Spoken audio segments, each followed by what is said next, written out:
Welcome to the post-game boss guide for Super Mario RPG Remade for the Switch. For this video, make sure to give it a like and subscribe to be notified about new content. We're making a push to get to 1,000 subscribers, and you can help make that happen. Also, leave a comment on anything I may have missed or should have done differently. It really helps out the channel.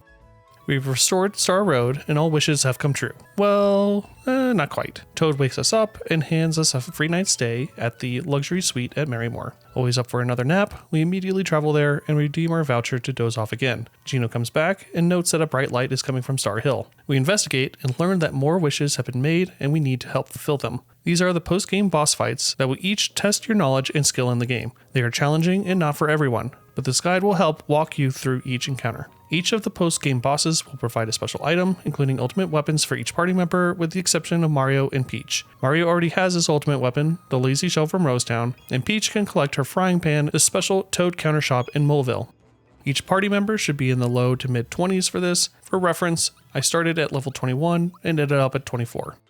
Culex 2D. First off, let's start with Culex, the original secret boss from 1996. Travel to Monstro Town and interact with the Black Door. The shiny stone we got from the little girl Moleville will react and open the door for us. Culex, in all his pixelated glory, will greet and challenge us to a fight. Culex will start with 4 crystals, representing a different elemental power. Each crystal will attack using that element and resist damage of that type as well. So red will resist Mario's fireball, blue, Mallow's snowy, etc., etc. Culex and all 4 crystals each have single target and unblockable AoEs, so this will come down to endurance. Equip Peach with both the Lazy Shell and Safety Badge to ignore both status effects and damage.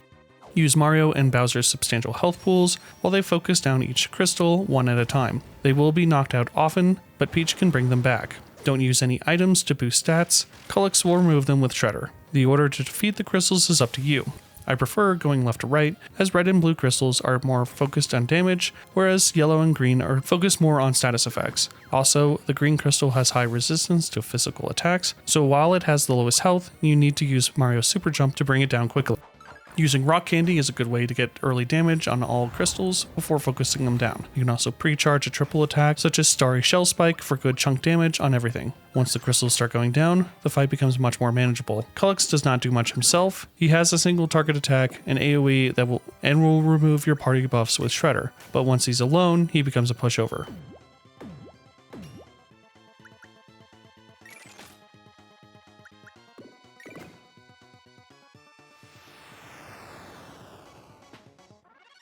Mario-style Jinx is the most straightforward of the post-game battles. Just make sure to equip the Jinx belt on Mario and the safety ring on Peach to guard against Silver Bullet. The final party member should be whomever you are most comfortable with using the action command for attacks. Jinx wants to learn the nature of the triple move attack and challenges you to perform it against him. He will reset your gauge to 0, so there's no point in filling it beforehand to cheese it. Chain together a series of attacks and blocks against Jinx to fill up the gauge to 100. Jinx uses the same moves as before, but with boosted stats. It's also common for him to attack twice in a row due to his increased speed. Party members will inevitably go down, but Peach's comeback is another opportunity to add to the gauge rather than using a pick-me-up.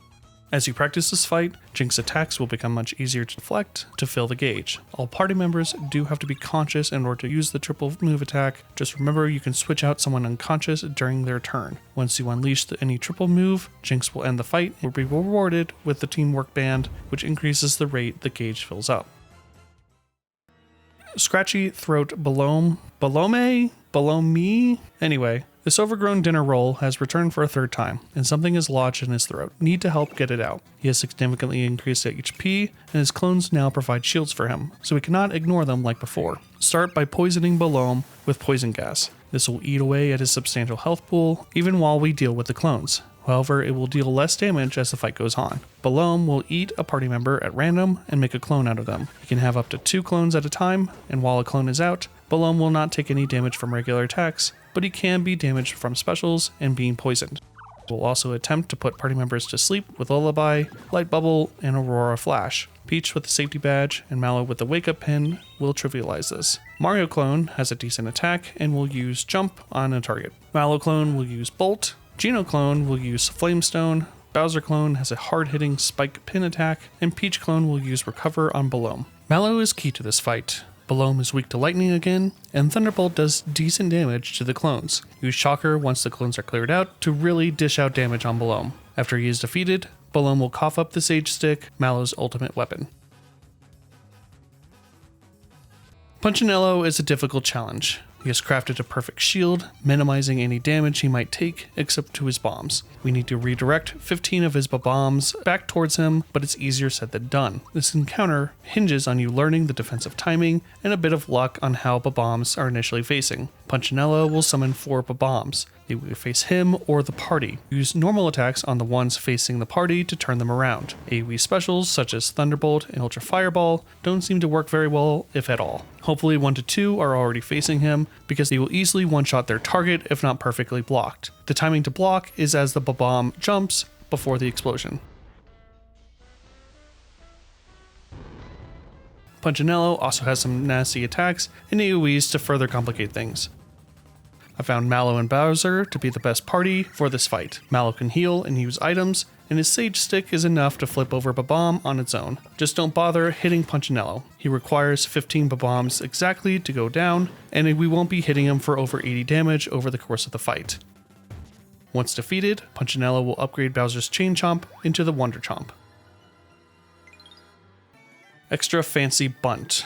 We return to Marrymore to face another Bundt cake from the chef's tort. This time, they will intentionally ignite the candles on the cake. If all 5 are lit, the cake will perform a celebration shot and wipe the party. Before we start the encounter, make sure you have a few sleepy bombs. They are left behind by Forky's in Bowser's Castle if you don't have any. Also equip Peach with the Lazy Shell and Safety Badge, Mario with the True Form pin, and your third party member with the Wake Up pin. Immediately put the 2 chefs to sleep with the Sleepy Bomb. They cannot be damaged, and this is the easiest way to take them out of the fight. The cake will attempt to use transforming effects such as Scarecrow Bell and Petal Blast, or sleep effects like Lullaby or Light Bubble.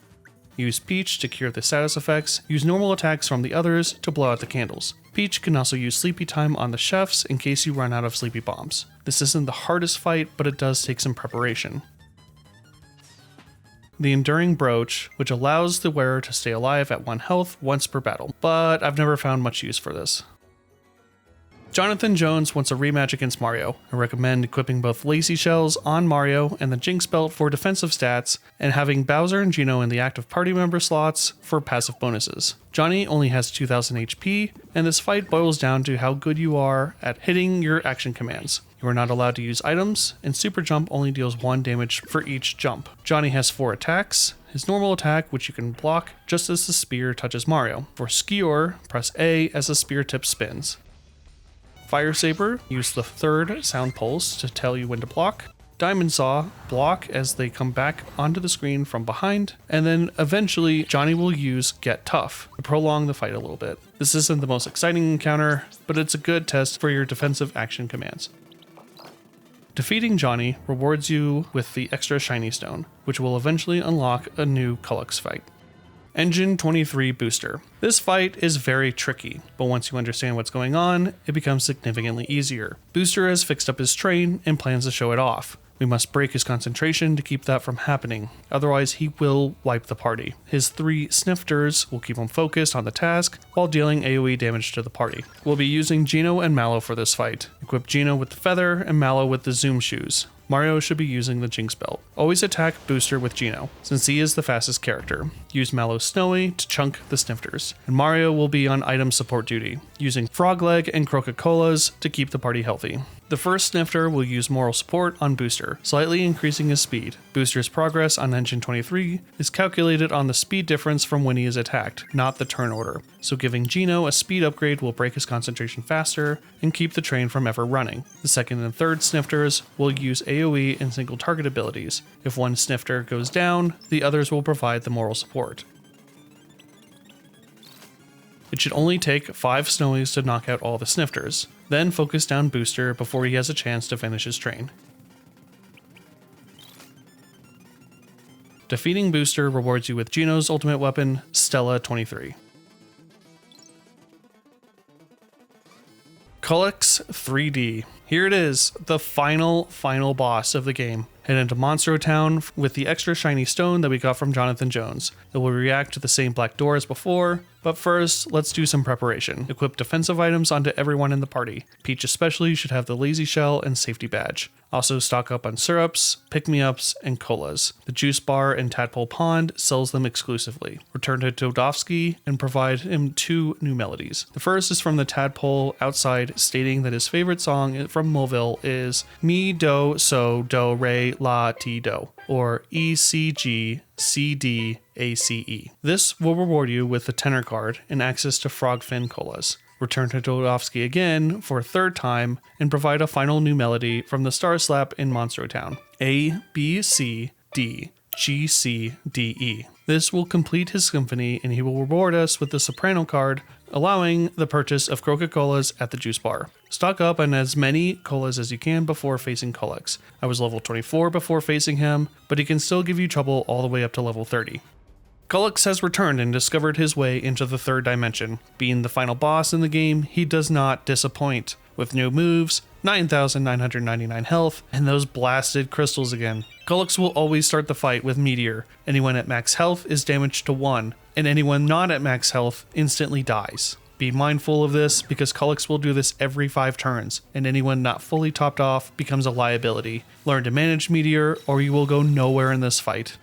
Immediately heal with a cola. Peach does not have the speed to heal before the crystals attack. The crystals work the same as before, each having a different elemental attack corresponding to their color. Has a nasty new trick up its sleeve. It will randomly lock out a command similar to Bowyer.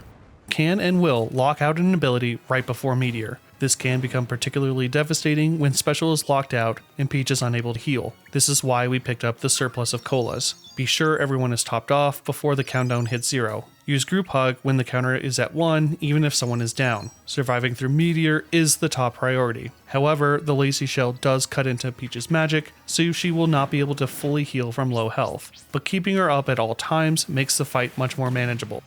Be sure to hit the action command for comeback so party members don't return with half HP. Use your triple move attacks when available. Starry Shell Spike and Clown Car Barrage are useful at dealing massive damage to all targets. Shooting Star Shot, not so much. Culex will remove the buff you get with Shredder. Healing Rainbow is particularly useful because it will heal your entire party to full and revive any downed allies, even inactive ones. It's a really good reset if you are falling behind. The crystals are much stronger than before and will provide a buff to Culex and the remaining crystals once defeated. Red will provide Figure Force, blue Magic Force, yellow Valor Force, and green Nimble Force. I personally recommend focusing them down left to right due to red and blue's propensity towards unblockable AoE attacks. However, if green's lockout is giving you issues, focus on it first. Use Mario's super jump to chunk it out. Yellow also tends to run out of FP during the fight and becomes useless. As crystals are destroyed, Culex will add a single target crystal attack which hits very hard. Time the action command as he swipes down to block the attack. Once all crystals are gone, Culex remains very strong